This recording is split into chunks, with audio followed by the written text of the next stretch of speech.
Welcome everybody on behalf of Faith United Presbyterian Church, Tree Grove Presbyterian Church, and the Monmouth College Office of Religious and Spiritual Life. Welcome to worship. Just a few quick announcements. Just as a reminder, we are operating on a limited capacity with no in-person activity until at least April 30th. Your session is going to be meeting closer to that time to determine the best way to move forward. If you need anything at all during this time, please do not hesitate to contact the office through email or by phone so we can get you the help that you need. Last thing I wanted to mention is, as many of you probably know, we lost two very beautiful souls this past Easter Sunday. Marjorie Butler and Betty McBride were two incredible women who supported this church community for decades.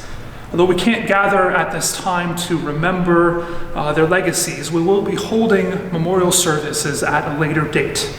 In the meantime, I hope you will join me in lifting up their families in prayer for the coming weeks and through this difficult time. Let us prepare our hearts for worship.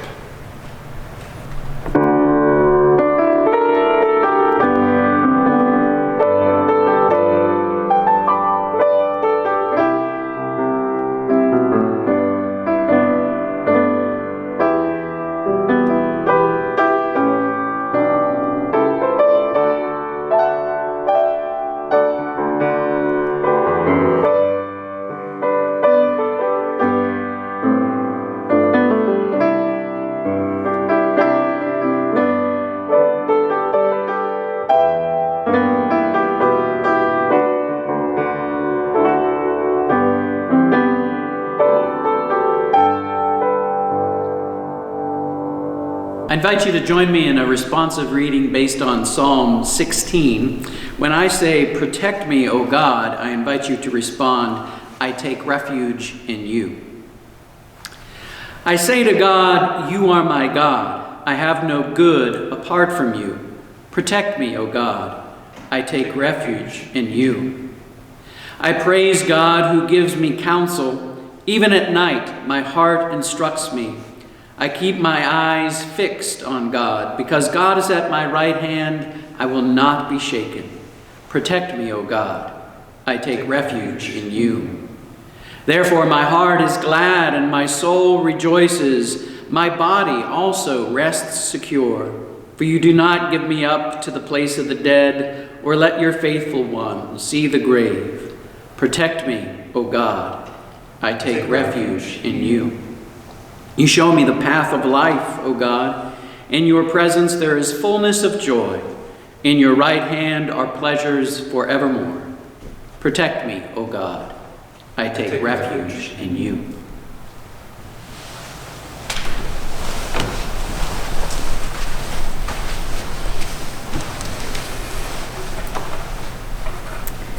I invite you to pray with me. Holy God, you come to us in the words of sacred scripture.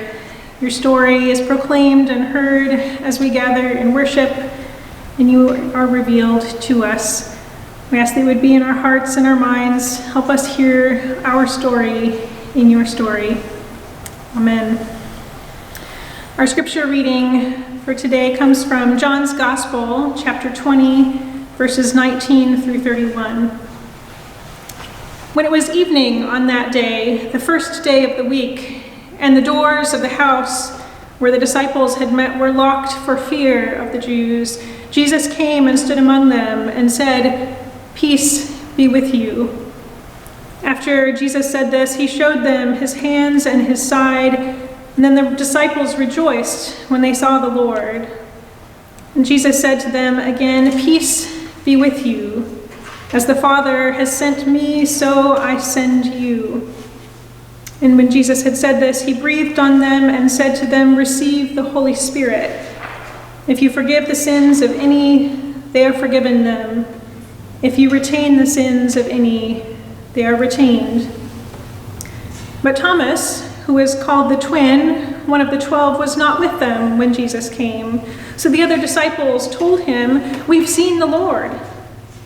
But Thomas said to them, "Unless I see the mark of the nails in his hands and put my finger in the mark of the nails and my hand in his side, I will not believe." A week later, his disciples were again in the house, and Thomas was with them. Although the doors were shut, Jesus came and stood among them and said, "Peace be with you." And then Jesus said to Thomas, "Put your finger here and see my hands. Reach out your hand and put it in my side. Do not doubt, but believe." Thomas answered him, "My Lord and my God." Jesus said to him, "Have you believed because you have seen me? Blessed are those who have not seen and yet have come to believe." Now, Jesus did many other signs in the presence of his disciples, which are not written in this book, but these are written so that you may come to believe that Jesus is the Messiah, the Son of God, and that through believing you may have life in his name. This is the word of the Lord. The peace of Christ be with you. And also with you. The peace of Christ be with you. And also with you. It's such a strange feeling to have the routine of worship together disrupted. I miss the enthusiastic "and also with you" response of each week from a sanctuary full of people. There's no hurried rustle of people moving out of pews, no ambitious effort to shake the hand of every person in worship along with you. No hovering pastor or liturgist waiting for everyone to settle down again so the remainder of worship runs on schedule. The passing of the peace was the first thing to go in our common worship as pandemic worries escalated. We were encouraged to do the fist bump or the elbow bump, the friendly wave.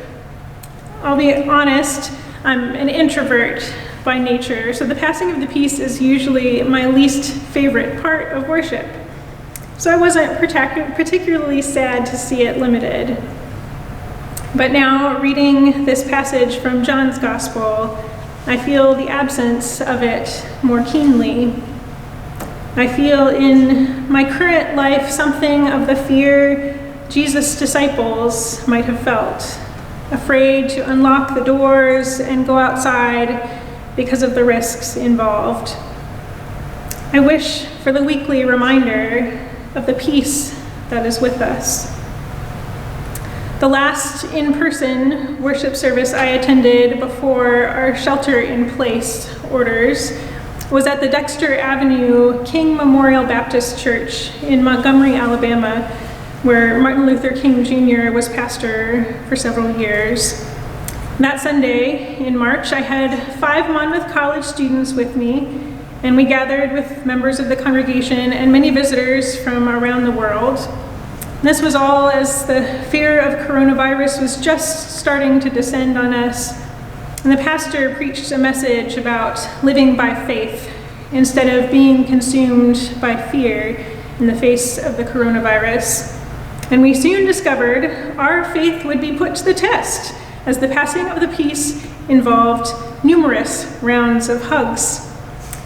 I got my hand sanitizer ready to pass back and forth down our pew, and then had to pull it out again, and I said a silent prayer to Jesus to keep us all healthy upon our return. A month has gone by, and we're all still healthy. Whether it was Jesus or Purell, I'll never know.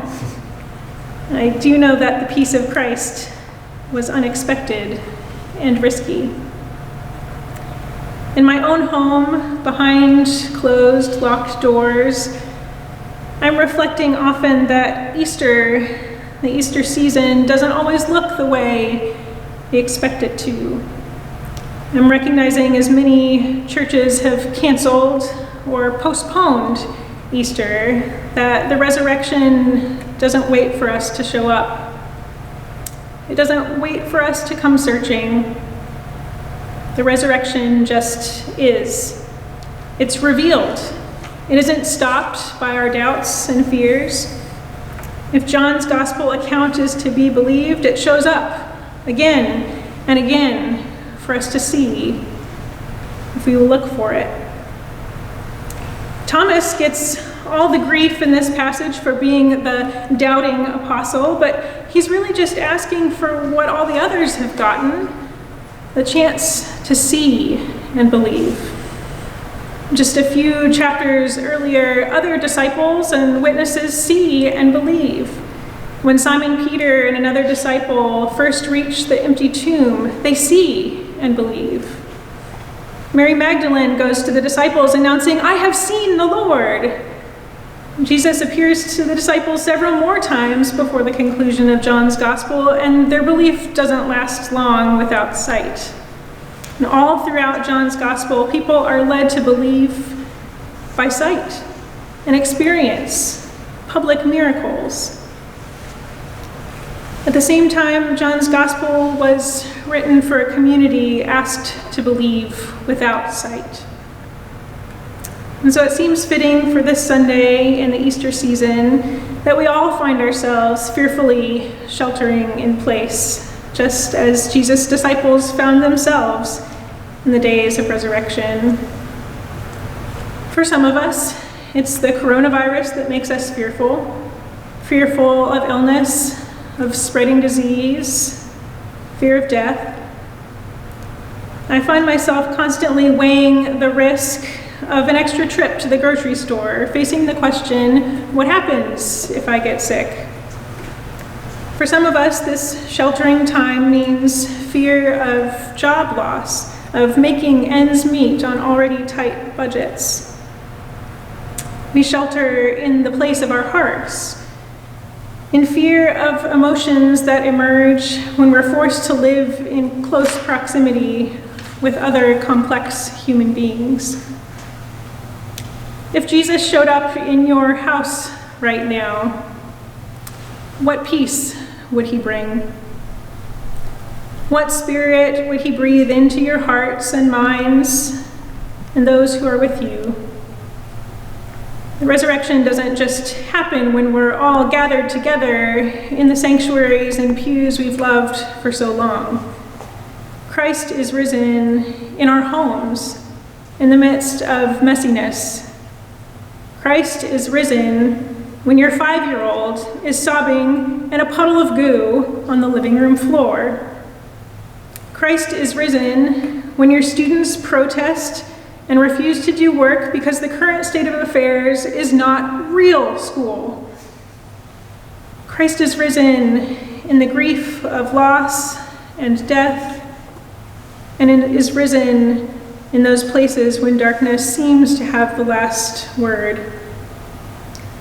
John's gospel is the one that begins the Christmas season by telling us that the light shines in the darkness, and the darkness did not overcome it. Christ is risen not because we show up in our Easter dresses, but because we are in so deep that there is nothing left to do but rise. Now, some of you are probably still stuck back at the beginning of my message, shocked and appalled by my confessed dislike for the passing of the peace.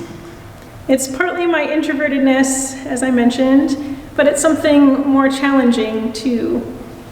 As someone who's spent a lot of time studying war, conflict, and the consequences of global hatred, the peace that seems most Christ-like to me is not something that can be passed with a handshake. Sometimes I wonder if others who skip the peace part of the exchange and choose good morning feel the same way. Or perhaps more likely, I'm a theological unicorn roaming through the forest of overthinking everything. But I think Frederick Buechner, the theologian and author of Wishful Thinking, captures my feelings best. He writes, "For Jesus, peace seems to have meant not the absence of struggle, but the presence of love." This is so true, I think, of the peace that Jesus gives in John's Gospel. Every mention of peace in John's Gospel is surrounded by struggle. It always comes with a disclaimer. When Jesus tells his disciples before his death, "Peace I leave with you, my peace I give to you," there's this disclaimer. I do not give you peace as the world gives. Do not let your hearts be troubled, and do not let them be afraid. The peace of John's gospel is accompanied by a command to love. Jesus' commandment to his disciples before his death is maybe a familiar one. Love one another as I have loved you. No one has greater love than this, to lay down one's life for one's friends. Peace is not the absence of struggle, but the presence of love. Martin Luther King Jr., whose church I worshiped in, is famous for his claim that peace is not the absence of tension, but the presence of justice. Love and justice and peace are hard work. When I say, the peace of Christ be with you, what on earth am I saying and wishing for you? It's more complicated than coffee hour. I might mean good morning, but it also might be more than you signed up for. If it's the peace of Christ that is given to us in John's gospel, the peace that Jesus gives his disciples in that locked room, I hope you are blessed to find love in the midst of the struggles that face you today and in the days that may come. Blessed are you who seek to believe and hope for the resurrection, even if you have not seen. I suspect that if you love the sobbing pile of goo that is your 5-year-old, there is some sort of peace to be found there. If you love the ones you have lost, peace will follow. If you love the complexity and the messiness of those who surround you, the peace of the risen one can be found in your midst. In your fear, your courage, your loss, and your discovery, I say, the peace of Christ be with you.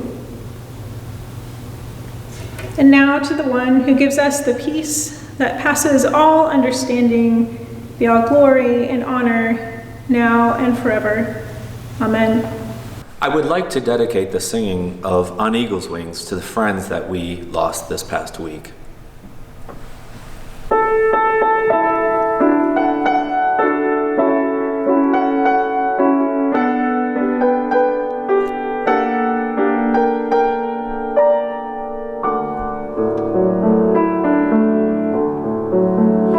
And he will raise you up on eagle's wings, bear you on the breath of dawn, make you to shine like the sun, and hold you in the palm of his hand. You who dwell in the shelter of the Lord, who abide in his shadow for life, say to the Lord, my refuge, my rock, in whom I trust, and he will raise you up on eagle's wings, bear you on the breath of dawn, make you to shine like the sun, and hold you in the palm of his hand. The snare of the fowler will never capture you, nor famine will bring you no fear. Under his wings your refuge, his faithfulness your shield, and he will raise you up on eagle's wings, bear you on the breath of dawn, make you to shine like the sun, and hold you in the palm of his hand. You need not fear the terror of the night, nor the arrow that flies by day. Though thousands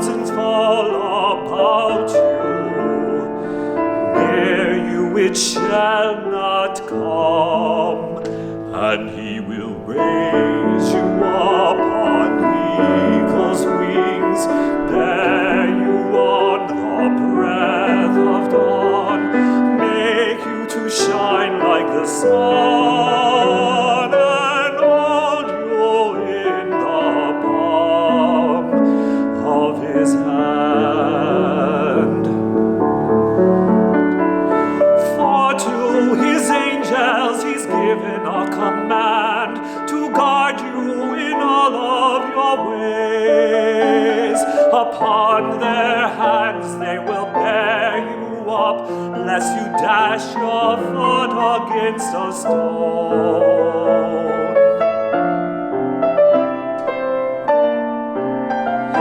And he will raise you up on eagle's wings, bear you on the breath of dawn, make you to shine like the sun, and hold you, and hold you, and hold you in the palms of his hand, of his hand,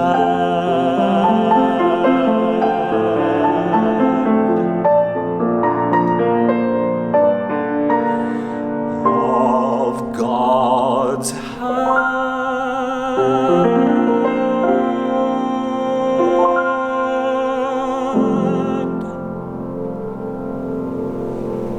2, 1.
May the Lord bless you and keep you.